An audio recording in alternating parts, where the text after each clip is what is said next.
arparadio.com की प्रस्तुति इतिहास का अभ्यास। वाचक स्वर पद्मा मणि। इंग्लैंड की गौरवशाली क्रांति 1688 ईस्वी। 1688 ईस्वी की रक्तहीन क्रांति इंग्लैंड की संसदीय इतिहास में मील का पत्थर सिद्ध हुई, क्योंकि इस क्रांति के फलस्वरूप देश में संसद की सर्वोच्चता स्थापित हो गई। ये कथन है रैमजे म्योर का। इंग्लैंड की क्रांति अथवा अंग्रेजी क्रांति। इंग्लैंड में 1603 ईस्वी से 1688 ईस्वी तक स्टुअर्ट वंश के राजाओं का शासनकाल था। इस काल में राजा एवं संसद के मध्य 2 बार क्रांति हुई। पहली क्रांति प्यूरिटन क्रांति या गृह युद्ध के नाम से जानी जाती है, यानी 1642 से 1649 ईस्वी के बीच हुई। निरंकुश सत्ता एवं स्वेच्छाचारिता के विरुद्ध हुए युद्ध में जनता ने अपने राजा चार्ल्स प्रथम का सिर काट लिया। दूसरी क्रांति 1688 ईस्वी रक्तहीन एवं स्वरूप में अधिक निर्णायक थी, इसलिए उसे गौरवपूर्ण क्रांति के नाम से पुकारा जाता है। इन दोनों क्रांतियों के फलस्वरूप इंग्लैंड में राजा की निरंकुशता हमेशा के लिए समाप्त हो गई और शासन की बागडोर संसद के हाथ में आ गई। 1603 से 1688 ईस्वी तक के सारे घटनाक्रम और परिवर्तन को इंग्लैंड में अंग्रेजी क्रांति के नाम से जाना जाता था। इंग्लैंड की संसद का उद्गम। इंग्लैंड के राजा हेनरी प्रथम ने 11वीं सदी में सामंत वर्ग के मुख्य व्यक्ति और चर्च के प्रमुख पादरियों की एक परिषद बनाई और इसी परिषद से ही इंग्लैंड की संसद का उद्गम माना जाता है। 13वीं सदी के आते आते इसी परिषद को संसद कहा जाने लगा। 1215 ईस्वी में संसद के विकास में दूसरा महत्वपूर्ण परिवर्तन उस समय हुआ जब राजा जॉन ने इंग्लैंड के बैरनों की मांग को मैग्ना कार्टा नाम के अधिकार पत्र के द्वारा स्वीकार कर लिया। इस अधिकार पत्र यानी मैग्ना कार्टा ने राजा के अधिकार के हस्तक्षेप से बैरनों के हितों की और मनमाने करों की वसूली से व्यापारियों की रक्षा करने की कोशिश की। 13वीं सदी में हेनरी तृतीय के शासनकाल में करों के प्रश्न को लेकर गृह युद्ध हुआ। विद्रोहियों के नेता साइमन द मॉन्टफोर्ड ने राजा के पराजय के बाद संसद को आमंत्रित किया। इस संसद के सदस्यों में नाइट और कस्बों के प्रतिनिधि शामिल थे। द मॉन्टफोर्ड ने जिस संस्था का निर्माण किया वह जनता के द्वारा चुनी हुई सदस्यों की संस्था नहीं थी। इस संस्था की सबसे महत्वपूर्ण शक्ति ये थी कि वह सरकार की आय व्यय का पूरा नियंत्रण रखती थी।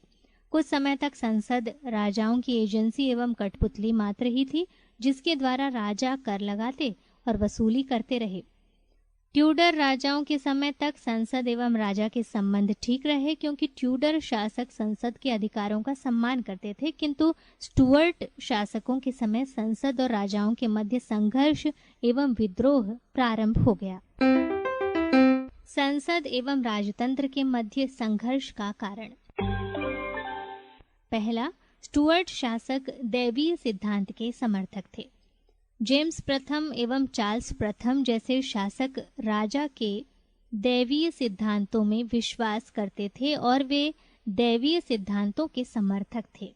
इस सिद्धांत के अनुसार राजा पृथ्वी पर ईश्वर का प्रतिनिधि होता है और उसके आदेश पृथ्वी पर ईश्वरीय आदेश होते हैं। अतः राजा के आदेशों का पालन जनता को करना चाहिए। राजा के कार्य का विरोध करना ईश्वर के विरुद्ध विद्रोह करना है। राजा से झगड़ना राजद्रोह है। राजा सिर्फ ईश्वर के प्रति उत्तरदायी है, किसी सांसारिक शक्ति या संस्था के प्रति बिल्कुल उत्तरदायी नहीं है। इंग्लैंड के संसद का मानना था कि राजा पृथ्वी पर ईश्वर का प्रतिनिधि नहीं है। उसका अधिकार एवं शक्तियां सीमित और नियंत्रित हैं और वह जनता के प्रति पूरी तरह उत्तरदायी है। स्टुअर्ट नरेशों ने संसद की इस दलील को नहीं माना, संसद के विशेष अधिकारों की उपेक्षा की। दूसरा, स्टुअर्ट राजाओं का चरित्र। जेम्स प्रथम दंभी और संकीर्ण विचार का व्यक्ति था। वह अपनी आलोचना को सहन नहीं कर सकता था। वह सदा ही संसद का विरोध करना चाहता था। जेम्स का उत्तराधिकारी शिक्षित था, किंतु बहुत ज्यादा जिद्दी और हठी था। वह न तो किसी की बात को भली प्रकार समझता था और न ही वह अपनी बात दूसरों को भली भांति समझा सकता था। वह राजा के विशेष अधिकारों को अधिक महत्व देता था। संसद इन अधिकारों को नियंत्रित करना चाहती थी। स्टुअर्ट राजाओं का व्यक्तित्व एवं चरित्र संघर्ष का कारण बन गया। तीसरा, स्टुअर्ट राजाओं की आर्थिक समस्या। प्रशासन चलाने, विभिन्न प्रकार की प्रशासकीय नीतियों को लागू करने, षड्यंत्र एवं विद्रोहों के दमन हेतु स्टुअर्ट राजाओं के पास धन का सदा अभाव रहता था। वे अवैधानिक साधनों द्वारा संसद की बिना स्वीकृति के कर लगाकर धन एकत्र करना चाहते थे। जेम्स ने धन लेकर अनेक व्यक्तियों को अनुचित प्रकार के ठेके और उपाधियां दी, जिससे संसद राजाओं से नाराज थी। चौथा, धार्मिक दृष्टिकोण।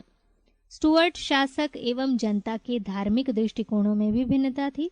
स्टुअर्ट शासकों का झुकाव कैथोलिक धर्म की तरफ था, जबकि इंग्लैंड की जनता और संसद एंग्लिकन चर्च की अनुयायी एवं प्रोटेस्टेंट धर्म का समर्थक थी। ब्रिटिश संसद में प्यूरिटनों का बाहुल्य था। जेम्स इनका विरोधी था। पांचवा, स्टुअर्ट शासकों की विदेश नीति। विदेश नीति के क्षेत्र में राजा एवं संसद के मध्य गहरे मतभेद थे। जेम्स ने अपने पुत्र चार्ल्स प्रथम का विवाह फ्रांस की राजकुमारी हेनरिटा मारिया से कर दिया, जबकि संसद फ्रांस से मैत्री संबंध नहीं रखना चाहती थी, क्योंकि फ्रांस एक कैथोलिक देश था। 30 वर्षीय युद्ध में इंग्लैंड की संसद चाहती थी कि इंग्लैंड का राजा स्पेन के विरुद्ध लड़े और जर्मनी के प्रोटेस्टेंटों की सहायता करे, परंतु राजा ऐसा नहीं कर रहा था।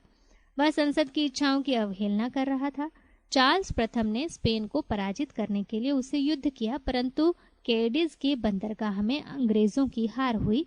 इस कारण भी संसद राजा से नाराज थी। छठवां, संसद के मूल अधिकारों पर मतभेद।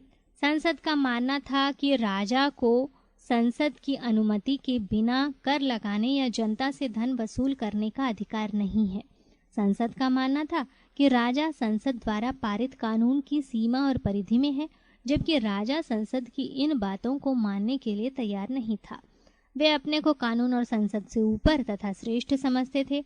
राजा एवं संसद में इस बात को लेकर झगड़ा था कि वास्तविक संप्रभु शक्ति किस में है, राजा में है कि संसद में।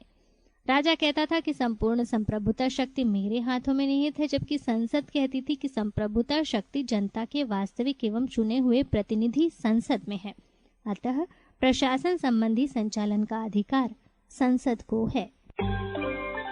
सातवां, नवीन दृष्टिकोण तथा राजनीतिक जागृति का विकास। पुनर्जागरण एवं धर्म सुधार आंदोलन के परिणाम स्वरूप जनता ने अपने अधिकारों को समझा और उन्होंने निरंकुश स्वेच्छाचारी शासन के दोषों को समझकर उसका विरोध किया। स्टुअर्ट शासकों ने जनता के मनोभावों को समझने में गलती की। राजा एवं जनता में सामंजस्य नहीं हो पाया और संघर्ष की स्थिति निर्मित हुई। आठवां, राजा द्वारा सैन्यीकरण का विरोध। 17वीं सदी में लोगों ने विरोध करना आरंभ कर दिया कि राजा स्वयं अपनी सेना नहीं रख सकता। जनसाधारण का यह भी विचार था कि बिना संसद की पूर्व अनुमति के राजा स्वयं न तो किसी देश से युद्ध कर सकता है और न ही दूसरे देश से संधि कर सकता है। 9वां, न्यायालय संबंधी स्वतंत्रता। इंग्लैंड की जनता के विचार से न्यायालयों पर किसी प्रकार का दबाव या हस्तक्षेप न हो। स्वतंत्र न्यायालय ही निष्पक्ष न्याय जनसाधारण को दे पाएंगे। 10वां, मध्यम वर्ग में असंतोष का परिणाम। मध्यम वर्ग के उदय का प्रमुख कारण था नगरों का विकास और व्यापार में वृद्धि। यह वर्ग राजनीतिक कार्यों में बढ़ चढ़कर हिस्सा लेता था तथा राजा की कई नीतियों का विरोध करता था। अतः राजा और मध्यम वर्ग में भी सदैव तनाव बनी रहती थी। arparadio.com की प्रस्तुति इतिहास का अभ्यास।